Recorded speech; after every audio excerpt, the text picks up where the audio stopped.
월급쟁이 100만원 저축 프로젝트 월백적 윤방 표윤봉입니다. 지난 시간에 저희가 단기 자금은 안전한 데다 보관하자라고 얘기했습니다. 자, 안전자산을 저희가 선택할 때도 한번 고려해 봐야 될 부분이 있죠. 뭐냐면 금리가 원치 낮으니까요. 그래서 조금이라도 이자를 더 주는 곳을 찾아서 뭐 그런 금융 행동들을 하셔야 될 상황들이죠. 시야를 좀 넓혀 볼 부분이 있습니다. 무슨 얘기냐면 관행적으로 썼던 주거래은행 그런 은행들만 이용하는 관행에서 좀 벗어나서 조금 더 예금 이자를 주는 곳을 저희가 찾아볼 필요성들이 있겠다라는 거죠. 안전자산도 생각보다 종류가 되게 많은데 그 자질구레한 종류들이 저희한테 큰 혜택을 주는 것보단 큰 뼈대를 알고 계시는 게 더 맞다, 이렇게 정리가 됩니다. 첫 번째 안전자산 뭐가 있죠? 예금, 적금. 예금은 뭡니까? 일정한 금액을 그 돈을 계약기간 동안 맡겨놓고 이자를 받는 거고, 적금은 어떻게 되죠? 계약 금액을 계약기간 동안 매달 저희가 납입을 하죠. 그리고 나서 이자를 받는 거예요. 주식은 어떤 회사에 저희가 자금을 투자한 사람에게 그 대가로 발행하는 일종의 소유 지분을 기록한 증서죠. 직접 종이로 보통 받지는 않습니다. 그 증권거래 사이트에서 저희가 이렇게 몇 주 갖고 있다, 뭐 이런 식으로 되는 거죠. 그러니까 주식을 소유한 사람은 주주가 되는 거고 그 기업의 배당과 권리 이런 것들을 행사할 수 있죠. 채권은 뭡니까? 국가나 공공기관, 금융회사, 기업 등이 미래에 일정한 이자를 지급할 것을 약속하고 돈을 빌린 후에 제공하는 증서를 말합니다. 이것도 역시나 증서로 직접 받지는 않습니다. 보통은 채권을 보유하면 발행기관에서 약속한 이자를 받죠. 그리고 이를 되팔아서 차익을 얻을 수 있습니다. 이자를 받는다는 거에서는 예금 적금이랑 비슷한 구조인데 이 채권 가격이 늘 변해요. 그래서 얘도 투자 상품군으로 저희가 편입이 돼 있죠. 펀드는 뭡니까? 조금 전에 봤던 주식이나 채권 같은 것들을 저희가 기금을 모아가지고 한꺼번에 운용을 하면서 전문가가 대신 투자를 해주는 것들을 이제 기본적으로 펀드라고 얘기합니다. 자, 연금은 뭐죠? 아까 봤던 예금성 상품으로도 할 수 있고, 주식으로도 할 수 있고, 채권으로도 할 수 있고, 연금을 다양하게 운용할 수 있으나 그 대상 자체가 노후에 필요한 자금을 만들기 위해서 장기적으로 만들어갈 때 그걸 저희가 연금이라는 표현을 씁니다. 이런 상품군들을 가지고 있는데 그때 저희가 안전자산을 생각해야 될 때 뭐 고려해야 될 것들이 뭘까, 이런 걸 보는 건데요. 상품은 크게 세 가지 특성을 갖고 있다라고 여러분들이 이해하시면 됩니다. 유동성, 안정성, 수익성이죠. 자, 유동성이란 건 뭡니까? 넣는 것도 편하고 빼는 것도 편한 거. 안전성은 저희가 뭐죠? 안전하게 지켜지는 걸 얘기합니다. 약속한 게 그대로 지켜지는 거. 수익성은 플러스 알파, 물가 상승률 이상의 수익을 낼 수 있는 대상이냐 아니냐, 뭐 이런 것들을 따지는 거죠. 금융 소비자 입장에서 보기엔 유동성도 좋고 안정성도 좋고 수익성도 좋은 그런 상품이면 최고겠지만 지금 세상에 그런 게 별로 없더라. 그러면 내가 가진 기준에 어떤 것들이 맞는가를 따져보시고 그런 상품들을 진행을 해야겠죠. 근데 오늘은 저희가 안정성이 높은, 거기에 유동성까지 좀 포함된 예적금 상품 주로 보는데요. 이 상품에 대한 특징 첫 번째 보면 요구불 예금이라는 게 있습니다. 입출금을 자유롭게 할 수 있어서 수시 입출금식 예금이라고도 표현을 합니다. 언제든지 돈을 넣고 빼낼 수 있는 대신에 그런 편리를 줬기 때문에 이자율이 매우 낮은 상품들을 보통 이렇게 얘기하죠. 입출금이 잦은 자금을 일시적으로 보관하기에 좋은 대상이 될 거고요. 자, 유동성이 되게 풍부하다, 이렇게 표현할 수 있겠네요. 저축성 예금은 뭐죠? 입출금이 자유롭지는 않은 예금으로서 정기 적금, 정기 예금이 있다, 이렇게 정리가 되죠. 최근에는 뭐 청년, 군인들을 대상으로 하는 예적금 등이 아주 이색 조건에 추가로 금리를 주는 혜택들의 상품들이 많으니까 만약에 이런 거 가입하실 대상이 되는 분들이라면 적극적으로 고려를 해보셔야 될 상품이 되겠죠. 은행에서 판매하는 예금은 안전한 금융상품입니다.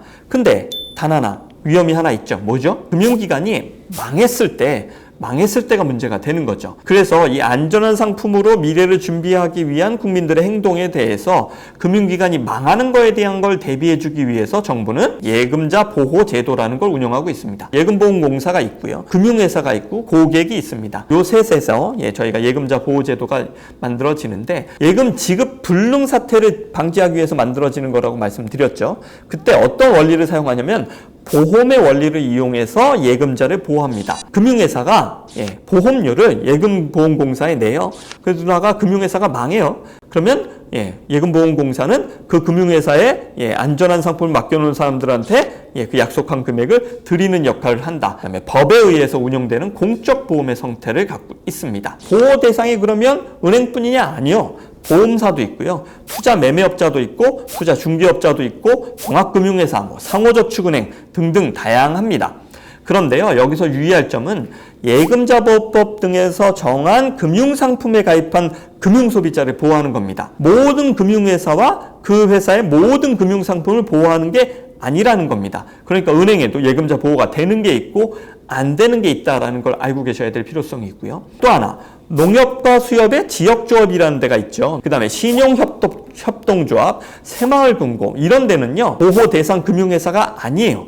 그렇지만 업계 자체적으로 기금을 적립해서 예금자 보호 장치를 갖추고 있으니까 예금자 보호 한도 내에서 진행하시는 것은 큰 어려운 이슈가 아닐 거다라고 보면 됩니다. 자, 예금자 보호 대상이 되는 상품들은 어떤 것들이 있냐? 생각보다 종류가 다양합니다. 근데 저희가 중요하게 생각하는 건 단기적인 자금을 모을 때 정기 예적금 같은 상품들 뭐 이런 것들이 거기에 해당된다는 걸 알고 계시고, 나머지는 저희가 금융상품 거래를 할 때 이 상품이 예금자 보호가 되는지 안 되는지 꼭 묻고 그거에 따른 기준을 세우실 게 필요하다라고 봅니다. 자, 정리해보면 이렇습니다. 다수의 소액 예금자를 보호하긴 하는데요, 부실금융회사를 선택한 예금자도 일정 부분의 책임을 져야 한다는 차원도 있습니다. 그래서요, 예금의 전액을 보호하진 않고 일정 금액만 보호합니다. 얼마까지 보호하죠? 원금하고 예금보험공사가 정하는 소정의 이자를 합해서 1인당 최고 5천만 원까지 한 금융회사를 통해서 보호를 합니다.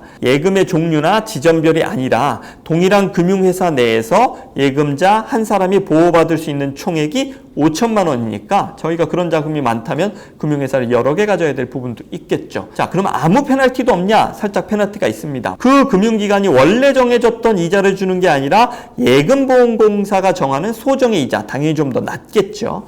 이걸 지급한다는 페널티가 있고요. 두 번째는 예금보험금 지급 예상 소요 기간이 3에서 6개월 정도 걸립니다. 자, 그러니까 그런 기간 동안 견딜 수 있어야겠죠.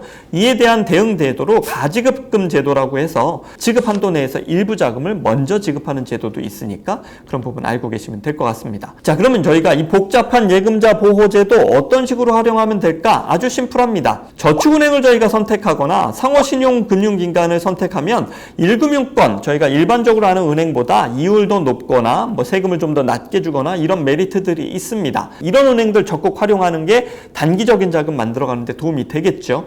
자, 근데 얘네들이 걱정되는 게 뭐였죠? 망할 위험입니다. 그때 저희가 예금자 보호 한도를 적극 활용하는 거죠. 예금자 보호 한도 내에서만 진행을 해서 만일의 경우 그 금융기관이 망하더라도 위험 없게끔 대비를 해야 되는 부분입니다. 그런데 여기에 시간과 뭐 비용, 그다음에 한참 멀리 가서 가입해야 되고 뭐 이런 부분들의 페널티가 있다면 적금하는 금액과 맡기시는 금액 따져서 실질적인 이익이 어느 정도 되는지도 따져보실 필요가 있고요. 또 하나, 최근에는 인터넷 뱅킹, 은행들이 많이 만들어지면서 생각보다 높은 금리를 주는 예적금 상품들도 많이 나오고 있으니까 그런 것들 감안하셔서 안전자산을 만들 때 조금 더 높은 금리 주는 거 고민해 보시면 좋겠습니다. 자, 이제 투자를 해야 될 때는 어떻게 해야 될까? 월백저프에서 정리해 드려야 될 텐데요. 기본적으로 투자 상품들이 저희가 중장기 자산을 통해서 진행되면 좋다라고 말씀드렸잖아요. 대표적인 금융을 거래할 때 저희가 셀러리맨들이 꼭 살펴봐야 될 연금저축 상품을 가지고 투자는 또 어떻게 진행되는지 상품의 설명과 함께 시리즈로 한번 좀 얘기 드려보는 시간을 갖도록 하겠습니다. 네, 오늘은 여기까지입니다. 월급쟁이 100만원 저축 프로젝트 월백저축 여기서 마치겠고요. 궁금한 내용 있으면 댓글 달아주시면 방송에서 설명드리도록 하겠습니다. 감사합니다.